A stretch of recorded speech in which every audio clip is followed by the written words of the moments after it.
Civil society organisation Missing Children South Africa says that the country is experiencing an increase in kidnappings after the lifting of COVID-19 lockdown regulations. The organisation was reacting to the recent kidnapping of 8-year-old Abirah Dekhta, who was allegedly taken by two armed men while on her way to school in Cape Town last week. Statistics from the organisation indicate that at least 77% of missing children are found and that the country is a hub for human trafficking.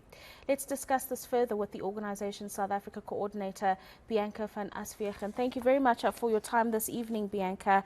And I've mentioned it in my intro that the situation is quite dire. But as someone who works closely with this kind of information, maybe just paint a broader picture for us in terms of what we're looking at when it comes to kidnappings and the trafficking of children in South Africa. Good evening. Yes, definitely. We've got a massive increase of kidnappings and human trafficking that's happening in our country. We've got over 1,000 cases of kidnappings being reported monthly in South Africa. And that is quite a shocking number of kidnappings. And then also South Africa has been declared as a human trafficking hub by the US Department of State at the end of 2021. And that is just as concerning, as COVID has definitely played a role in this. A lot of people have lost their jobs. Poverty has stricken South Africa. So people are desperate for jobs, and some of these syndicates actually operate that way, especially when it comes to human trafficking, with false job advertisements, false modeling contracts that they're putting out, creating false profiles, luring and grooming children on social media. So people need to be more vigilant about what is really going on. People believe they see this only in movies, but unfortunately, this is the harsh reality that we are dealing with on a daily basis.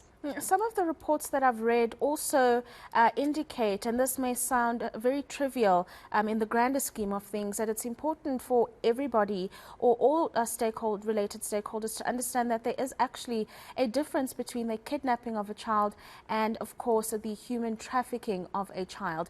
Perhaps explain to us the circumstances under which a child would be taken in either of this situation, and what would that mean for the life of the child?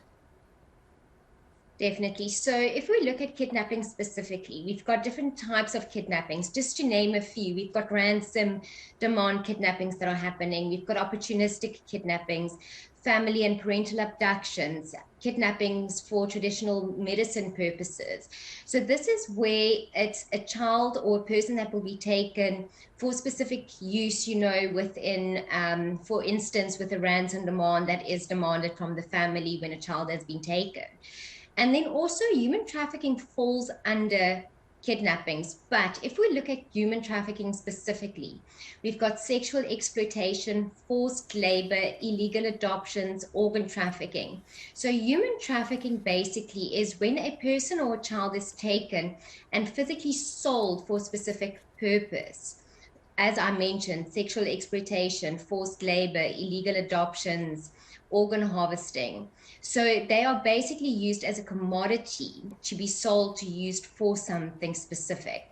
Where kidnappings are for different reasons, as I mentioned, just a few of them. There's a long list of others that are also happening, such as hijackings and robberies. Yeah, and what is Missing Children South Africa seeing in terms of the increased police engagement and involvement in dealing with cases of this nature, given their increase? Have you found that there have been greater efforts to improve intelligence and reactionary measures when instances of this nature happen? The police have put together a special task team targeting these kidnappings specifically. It's quite new at the moment, so we are hoping that this is really going to have a big impact, especially with the kidnappings happening in our country. But these types of crimes have not yet been properly investigated or studied. And also these perpetrators behind that has not been properly profiled yet. So there's definitely more that can be done to combat these types of crimes, and especially when it comes to our children. Our children are the most vulnerable victims in our society, and this should not be happening to any of them. Of course, and that is an important one to stress there. Bianca, in terms of children that are found, it is encouraging that a large number of them that are taken are found. But have there been instances where they have subsequently lost their lives when found or if found? And really, how do we deal with that as well? Because that's an important component here as well. Unfortunately, we have quite a few cases where the children have been found deceased, unfortunately. Actually, quite in the last few weeks, we've had a few children that were kidnapped and unfortunately found deceased. And this is very concerning and very disheartening, you know, when it comes to a child that's been found deceased. Those kidnapping cases, each of them are different motives behind them. Still, some of them are still under investigation.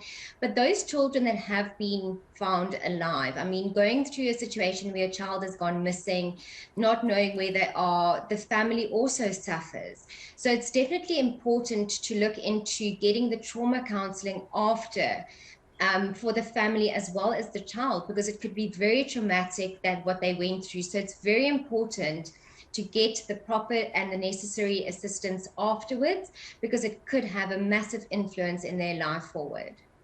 Now, this is obviously a very difficult one because, as you mentioned, a lot of these syndicates have become very sophisticated and are able to bypass different security measures that any family would have in place. But to provide some form of comfort to parents and guardians, Bianca, are there immediate steps that they can take to protect their children from getting kidnapped or child trafficked? Is there anything they could do, some tips that you maybe share in your engagements? Safety tips is always important, and especially now that we are approaching the festive season, it's going to be busy in our malls and down at our beaches, so we have to really be more vigilant about our surroundings. Children should always be under adult supervision. Please do not leave them alone at home with strangers that you don't know, or having them go to the park by themselves. Always have supervision with them. Then also, especially our very young children, when it comes to shopping malls, dress them in brightly colored clothes so they're easily spotted in a crowd of people.